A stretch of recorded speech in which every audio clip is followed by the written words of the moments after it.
ओहो पुत्र, इस गेट के होते हुए दीवार क्यों फैलांगनी है?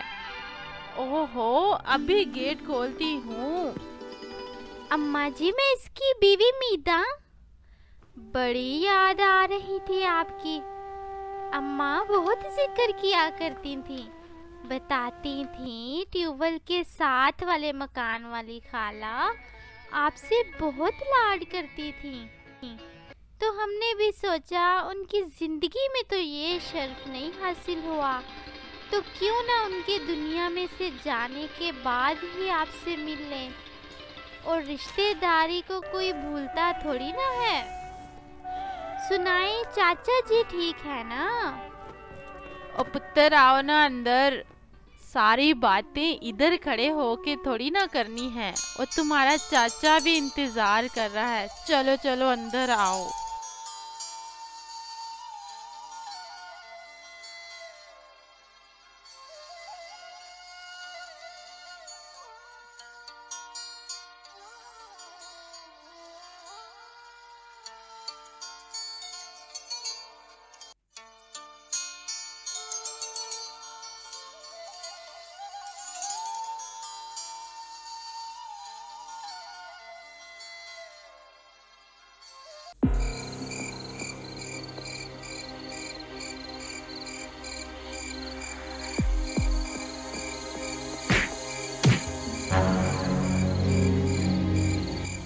रात की तारीकी में जब सब गहरी नींद सो रहे थे तो कुछ गिरने की आवाज आई। ओ बेटा, तू ये क्या कर रहा है? बक्सों में से क्या निकाल रहा है? क्या चाहिए? अम्मा जी, अभी अभी सांप नजर आया था, और था भी कोबरा। अभी मार के फेंक के आया हूँ। इसी पेटी के पास देखा था, सोचा कहीं ऐसे और भी ना हो। अरे बेटा, शुक्रिया कि तूने इस बूढ़ा बूढ़ी की जान बचा ली। कमबख्त अपनी औलाद तो साथ रह ना सकी। सच में तुम लोग तो फरिश्ता बनकर आए हो। अरे जगाओ मीदा को, कोई समोसे चाय का बंदोबस्त करते हैं। इरशाद दीन ने हड़बड़ाकर सांप की वजाहत पेश की और चाचा जी को बाहर ले जाकर वो रास्ता भी दिखाया जहाँ से सांप गुजरा था। और यूं रात को ही खामोश घर में रौनक मेले लग गए। कोई चाय पीने में मसरूफ तो कोई समोसे बनवा रहा था, कोई हुक्के का कश लगा रहा था, और अम्मा जी की खुशी का तो कोई ठिकाना ही नहीं था। और फिर जब बातें शुरू हुई तो अम्मा जी और चाचा ने कहा कि चलो अब बक्सा तो खुल ही गया है, तो क्यों ना इन लोगों को अपनी कीमती चीज़ें दिखाई जाएं। अपने जहेज के कपड़े, बर्तन, जेवरात दिखाने लगी। और अम्मा जी ने कुछ खास कपड़े, जोड़े और झुमके मीदा को गिफ्ट कर दिए। और चाचा जी ने भी अपनी खास चीज़ों में से अपनी घड़ी इरशाद को तोहफे में दे दी। सबके सोने के बाद रात 3 बजे कुछ ऐसा हुआ कि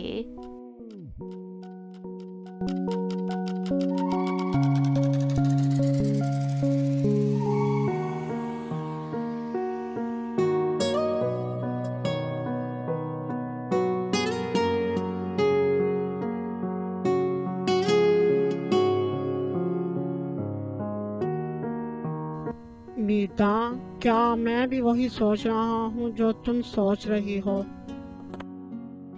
ये शायद हमारी जिंदगी की पहली चोरी थी जो हमें अफसोस दिला रही है। पता है, ये जो सूट मैंने पहना है ये अम्मा जी के जहेज का था और उन्होंने हमें अपनी औलाद समझ के दे दिया। हाँ, तुम ठीक कह रही हो।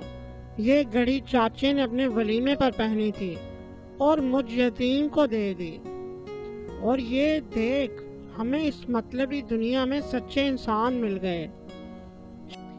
तो ठीक है, फिर चाचा चाची के उठने से पहले ही मुंह निहार वापस चले जाते हैं और सारा सामान वैसे ही रख देंगे। और आज से तुम चाचा जी के साथ खेतों पे काम करोगे और मैं चाची की खिदमत करूंगी और घर के काम करूंगी।